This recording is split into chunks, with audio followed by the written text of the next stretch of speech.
So in this video, I want to talk about things to consider with this new two-part retirement system and also some frequently asked questions. I will add some examples as well for ease of reference.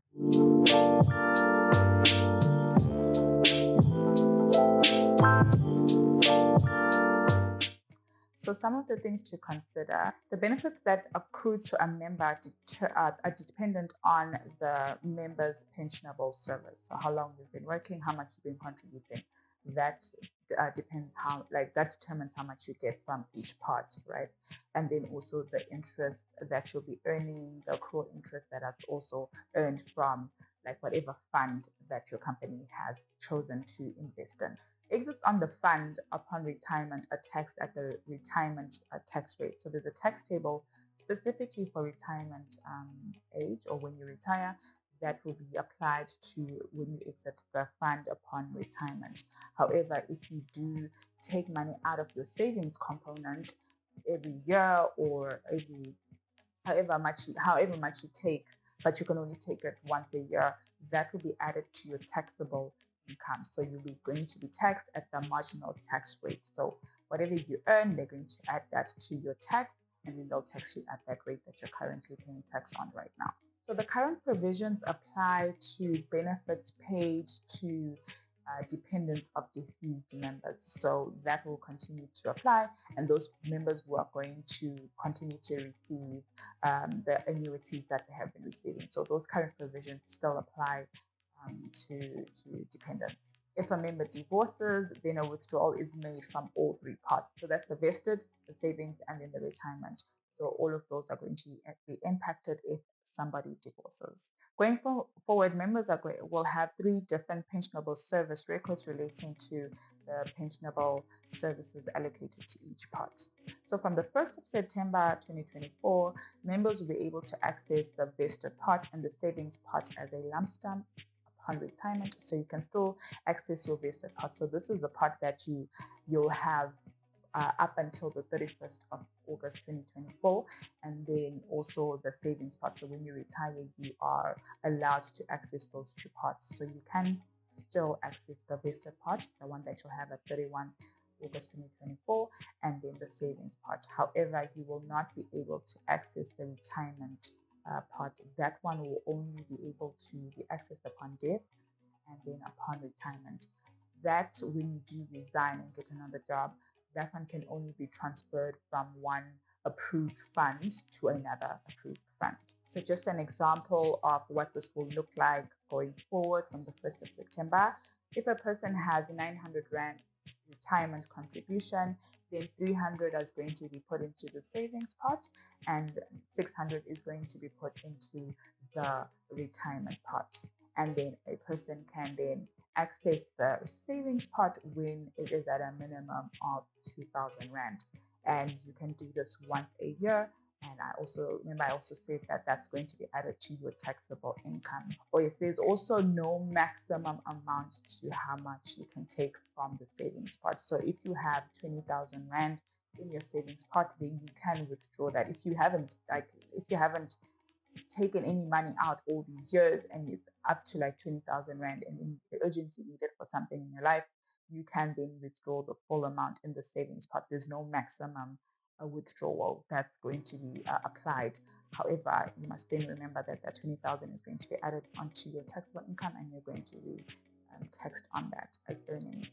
So what is seeded capital? So seeded capital means that come the 1st of September 2024, you're allowed to make a transfer from your invested pot. So that's the pensionable amount that you have up until the 31st of August 2024. You're allowed to make a transfer from that pot into your savings pot. So you're allowed to transfer 10% of whatever the value is at that date. And that is also capped at 30,000 Rand.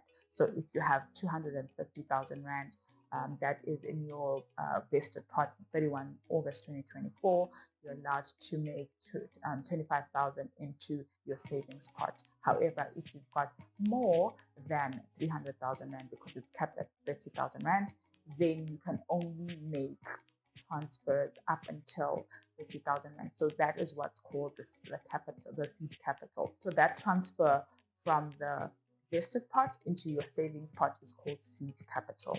And then provident fund members that were 55 years or older on the 1st of March 2021, these ones are not automatically added into this new system. So now if you were 55 or older, so let's say you were 55 at 1 March 2021, that's like 3 years ago. So now you're probably 58. So those people are not automatically added into this new pot retirement fund by default, but you can opt into the fund should you choose to do that. I think the reason for this is because that person is close to retirement anyway. So then um, the current rules will then apply to those people. Once and whatever decision that person makes, um, whether they opt in or they opt out, this decision cannot be reversed. So where will the seeding income from the provident fund members less than 55 years old in 2021? So for provident fund members who are less than 55 as at 1 March 2021, their seed capital will be taken proportionately from the pot that was vested in 2021 and then also the non-vested pots. This new retirement system applies to both private sector and government sector. So the same rules apply from my research, the same rule applies to both the private sector and also government members. So I did make a video on the two-pot system before, but I just thought let me make another video just as a refresher as it's coming upon us. I think I made it last year, but then it is coming into effect and it's probably on everyone's mind. And I know companies are teaching their people about what this means. So I just wanted to make a video to then explain what I got from this new legislation and how it's going to affect people going forward. Ideally, you don't want to take any amounts from your pensionable fund, because the more that you take from your savings pot, for example, the less then you have to contribute towards your retirement when you get there. So it's not advisable, but they just thought that since some people are cashing out their investment, they're either resigning or when they change jobs, they take it all out to pay debts or whatever the case may be. Let's then just make it so that you can take some of it, but not all of it. So this is by no means to say go and like take out your savings to do whatever. Just take out your savings because it's available.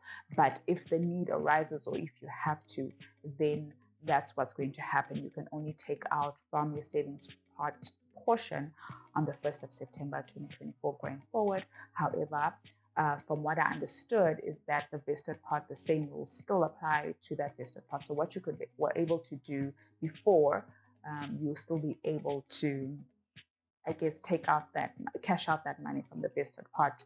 But it's just not advisable to do that, because the more and more you grow and the more and more you work, it actually just brings you closer to retirement, and then it just puts a lot of pressure for you to catch up when you're approaching retirement. So I just wanted to make this video to just clarify a few things, and also if you have any comments, or if there's something else that you understood that maybe I didn't get, then you can just put it into the comments and then you can all learn from each other. Thank you so much for watching this video, and I'll see you on the next one. In the next one, I do want to talk about just the frequently asked questions and examples, and then maybe just break things down a little bit more for people who want to know a little bit more about some of these terms that are used, and just visually see certain examples about that as well.